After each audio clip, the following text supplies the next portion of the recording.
ചൂണ്ടിയുള്ള കവർച്ചയിൽ അന്വേഷണം ഇതര സംസ്ഥാനങ്ങളിലേക്ക് വ്യാപിപ്പിച്ചു പോലീസ്. ഒന്നാം പ്രതി ജോജിയും മുഖംമൂടിധാരികളായ 3 പേരും ഇതര സംസ്ഥാനങ്ങളിലേക്ക് കടന്നുവെന്ന വിവരത്തിന്റെ അടിസ്ഥാനത്തിലാണിത്. പരാതി നൽകില്ലെന്ന് കരുതിയാണ് പണം കവർന്നതെന്നായിരുന്നു അറസ്റ്റിലായ 2ാം പ്രതി വിഷ്ണുവിന്റെ മൊഴി.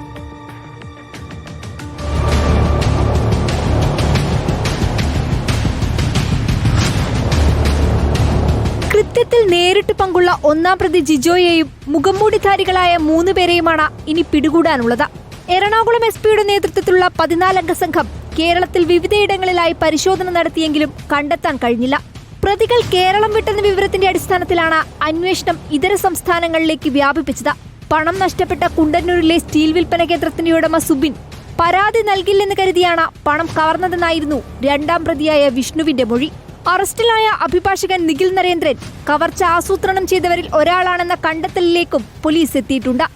കവർച്ച ആസൂത്രണം ചെയ്തതിന് പിന്നിൽ കള്ളപ്പണം വെളുപ്പിക്കൽ സംഘമാണെന്നും പണം ഇരട്ടിപ്പിക്കൽ വാഗ്ദാനം ചെയ്ത സംഘം നേരത്തെയും തട്ടിപ്പ് നടത്തിയിട്ടുണ്ടെന്നുമുള്ള വിവരമാണ് അന്വേഷണ സംഘത്തിന് ലഭിച്ചിരിക്കുന്നത്. നഷ്ടമായ 80 ലക്ഷത്തിൽ 20 ലക്ഷം രൂപ കണ്ടെടുക്കാൻ പോലീസിനായിട്ടുണ്ട്. ബാക്കി തുകയും കവർച്ചയ്ക്ക് ഉപയോഗിച്ച തോക്കും മാരകായുധങ്ങളും കണ്ടെത്താനുള്ള പരിശോധന തുടരുകയാണ്. കൃത്യത്തിൽ നേരിട്ട് പങ്കുള്ളവരും കവർച്ചാ സംഘത്തെ സഹായിച്ചവരുമായ 7 പ്രതികളാണ് ഇതുവരെ അറസ്റ്റിലായത്. റിപ്പോർട്ടർ, കൊച്ചി.